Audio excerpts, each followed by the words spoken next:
As dawn broke over Randolph Field, Texas, the year was 1942, and the world was engulfed in war.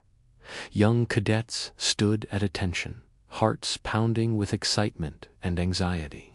They had arrived at the Army Air Corps Flying School, ready to be shaped into America's elite pilots, destined to face challenges that would define both their lives and history.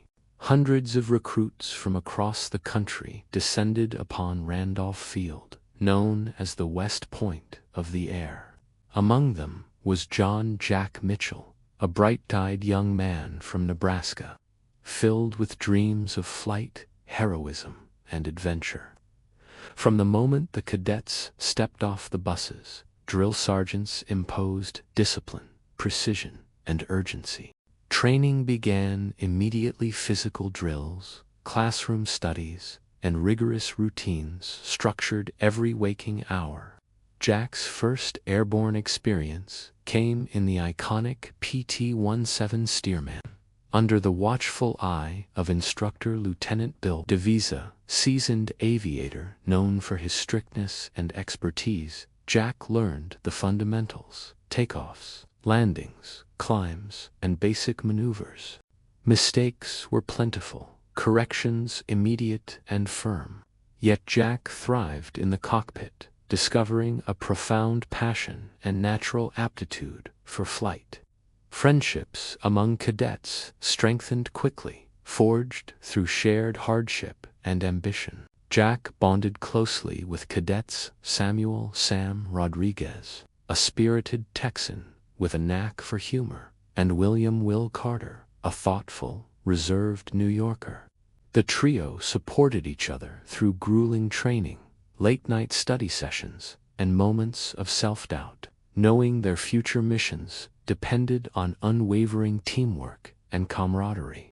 Graduating to basic flight training brought new challenges with the more powerful BT-13 Valiant. Jack learned advanced techniques like instrument navigation, formation flying, and aerial tactics.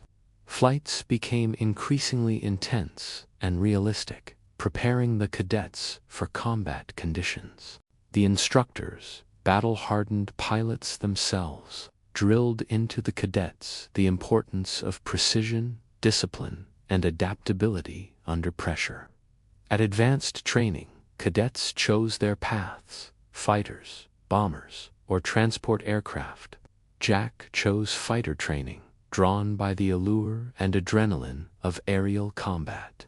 He began mastering the AT-6 Texan, perfecting aggressive maneuvers, aerial combat techniques, and tactical decision-making. Sam pursued bomber training, handling larger multi-engine aircraft, while Will trained on transport planes, preparing to fly critical supply missions. Their diverging paths strengthened their resolve to excel and eventually reunite victorious. As graduation approached, the cadets faced grueling final tests.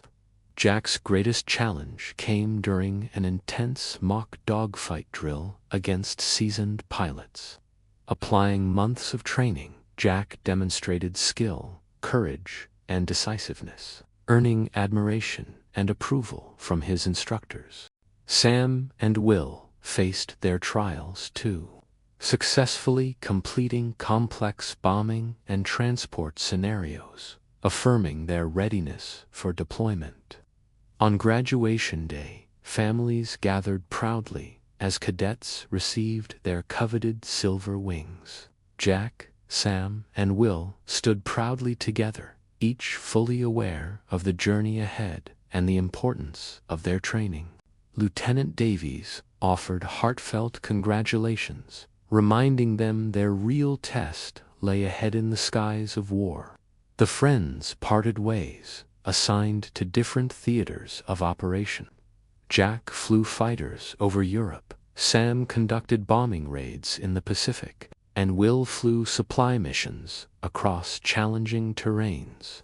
Each faced harrowing experiences, dogfights, heavy flak, treacherous weather, but relied on their training skill, and courage instilled at Randolph Field.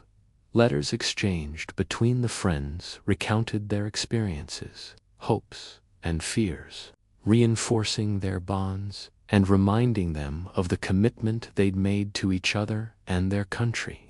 Throughout the war, victories came with sacrifices. Jack distinguished himself in aerial combat, becoming an ace pilot while facing the painful loss of squadron mates. Sam completed successful bombing missions but endured harrowing escapes from enemy fire. Will navigated dangerous flights, often landing supplies under fire, his missions essential to ground forces. Their letters home carried gratitude and a deep sense of duty, tempered by humility and the realities of war. As the war drew to a close, surviving pilots returned home as heroes, yet carried the heavy memories of conflict. Jack, Sam, and Will reunited, forever bonded by shared experiences and the invaluable training they received at the Army Air Corps Flying School. Their friendship endured, symbolizing the legacy of the school that had transformed young, hopeful cadets into extraordinary pilots, forever impacting their lives and history itself. Decades later, Randolph Field and other Army Air Corps flying schools became legendary, remembered for their crucial role in shaping generations of courageous aviators. The lessons taught at these schools extended beyond aviation. They instilled values of courage, discipline, camaraderie, and sacrifice. The young cadets of 1942 had earned their wings and forged an enduring legacy, inspiring future generations of pilots to look skyward with courage, pride, and respect.